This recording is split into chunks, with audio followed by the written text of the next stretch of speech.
मुंबई की नामी कोकिलाबेन अस्पताल में भर्ती हुए अमिताभ बच्चन के एंजियोप्लास्टी सर्जरी को लेकर खुलासा हुआ है, जिससे फैंस काफी चिंतित हैं। 81 साल के बिग बी का सुबह 6 बजे मुंबई के हॉस्पिटल में भर्ती होना और वहां उनका एंजियोप्लास्टी कराना अपने आप में एक बहुत बड़ा झटका है चाहने वालों के लिए, बच्चन परिवार के लिए।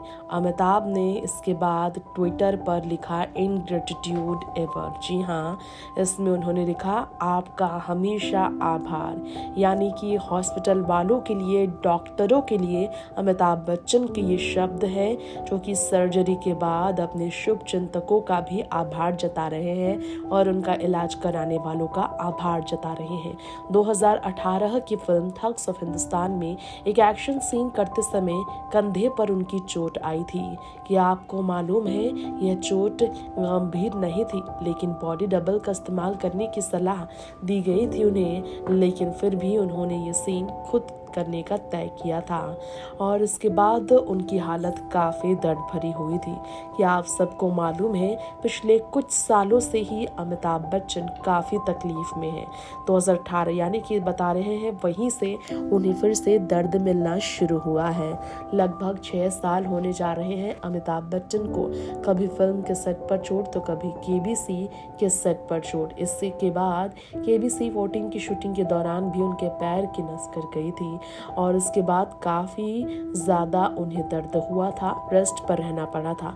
2020 में कोरोना पॉजिटिव हुए थे अमिताभ बच्चन और 2 महीने तक अमिताभ बच्चन को हॉस्पिटलाइज्ड होना पड़ा था। फिर 2022 में अमिताभ बच्चन घायल हुए थे। उनके पैर के नस कटने की वजह से दिवाली में उन्हें काफ़ी दर्द मिला था और इसके कारण वो काफ़ी ज़्यादा समय तक पैर पर टाके लगवाकर बिस्तर पर ही रेस्ट कर रहे थे।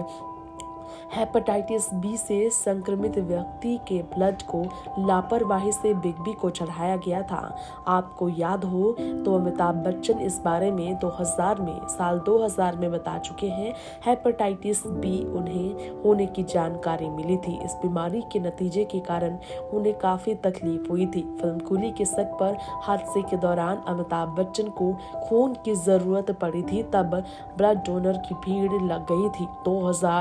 200 डोनर के जरिए उन्हें 60 बोतल खून चढ़ाया गया था और तभी जल्दबाजी में हेपेटाइटिस बी से संक्रमित व्यक्ति का भी ब्लड अमिताभ को दिया गया था, जिससे खुद भी संक्रमित वो हुए थे। और खुद अमिताभ बच्चन ने केंद्रीय स्वास्थ्य मंत्रालय की तरफ से हेपेटाइटिस बी के कैंपेन का ब्रांड एम्बेसडर बनाए जाने पर ये जानकारी लोगों को दी थी। तब से ही 70-75% लीवर उनका काम करना बंद कर चुका है। जी हाँ, 2000 में अमिताभ बच्चन के पेट में जोरदार दर्द उठा था और आपको बता दें, अमिताभ बच्चन जब हॉस्पिटल पहुंचे थे तब उनकी आंत में दिक्कत की जानकारी सामने आई थी। डाइवर्टिकुलोसिस ऑफ स्मॉल इंटेस्टाइन की सर्जरी उनकी तब हुई और फिर बिग बी को पता चला कि उनके लीवर सिरोसिस से प्रॉब्लम जूझ रहे हैं। वो हेपेटाइटिस बी के कारण ही ये सब उन्हें हुआ था। 2012 में भी अमिताभ बच्चन ने 75% संक्रमित लीवर को सर्जरी से हटवा दिया था और तब से ही वो सिर्फ 25% ही लीवर के सहारे जी रहे हैं, किसी तरह सांस ले रहे हैं, जिंदा हैं। अमिताभ बच्चन पहले से आस्थमेटिक भी थे।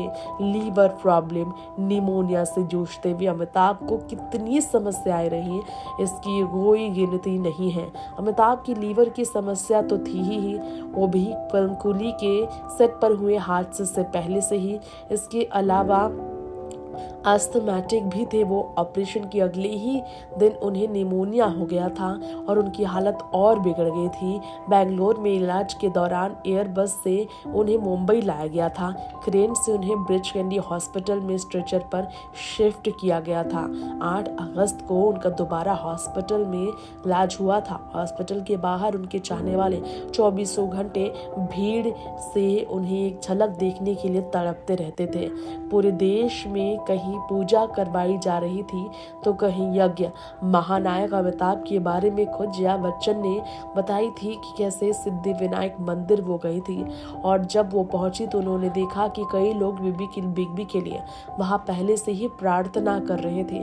कई लोगों की दुआएं रंग लाई थी। कूली के सेट पर जो हुआ था, आपको बता दें, पुनीत इस्तर का घोंसा लगा था अमिताभ के सीने पर और बड़ी मुश्किल से अमिताभ बच्चन की जान बची थी। 26 जुलाई 1982 की फिल्म कूली के सेट पर घायल हुए थे अमिताभ। एक एक्शन सीन के दौरान मार्शल आर्ट में माहिर पुनीत ने उन्हें जोरदार मुक्का मारा था और मुक्का जैसे ही उनके पेट पर पड़ा था, अमिताभ जमीन पर गिर पड़े थे। कुछ वक्त बाद वे उठे और बोले कि उन्हें बहुत तेज दर्द हुआ। मनमोहन देसाई ने उन्हें तत्काल उनके होटल भिजवाया। डॉक्टर्स वहां पहुंचे तो डॉक्टरों को बीमारी पकड़ ही नहीं आ रही थी और काफी समय लग गया था। ऐसे में टेस्ट कराने के बाद क्लियर डायग्नोसिस नहीं हो पा रहा था और अमिताभ की हालत और बिगड़ती चली जा रही थी। तभी वेल्लोर के डॉक्टर भट्ट ने एक्सरे रिपोर्ट में इंटेस्टिनल परफोरेशन डिटेक्ट करके अमिताभ के बारे में जानकारी दी थी कि उनके पेट में लगी चोट में अब मवाद बनने लगा है। अमिताभ की इमरजेंसी सर्जरी तभी हुई थी जिससे उनकी सेहत में सुधार आया था। यानी कि लंबे समय से लंबी परेशानियां, कभी एक्सीडेंट, कभी चोट, तो कभी कटने की वजह से तकलीफ, तो कभी बीमारियां, तो कभी फिल्म के सेट पर हुए हादसे, कभी एंजियोप्लास्टी, कभी सर्जरी, कभी पेट की दिक्कत, तो कभी पेट का दिक्कत, और कभी पीठ का दर्द, तो कभी अस्थमा का दर्द, तो कभी लीवर की समस्या, तो कभी हेपेटाइटिस की समस्या। अनगिनत बीमारियां, अनगिनत शारीरिक पीड़ा से जूझ रहे महानायक अमिताभ बच्चन की हालत अब ऐसी है कि वो सिर्फ ईश्वर की कृपा मानते हैं कि वो 81 की उम्र में सांस ले रहे हैं।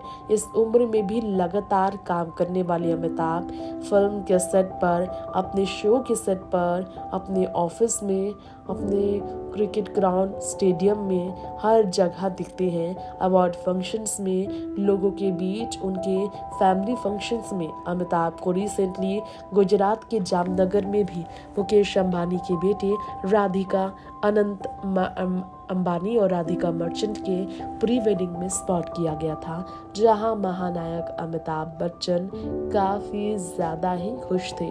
लेकिन उन्हें नहीं पता था कि वहां से मुंबई लौटते ही उन्हें अचानक से फिर हॉस्पिटल के चक्कर काटने पड़ेंगे, जहां का दर्द उनसे नहीं झेला जा रहा।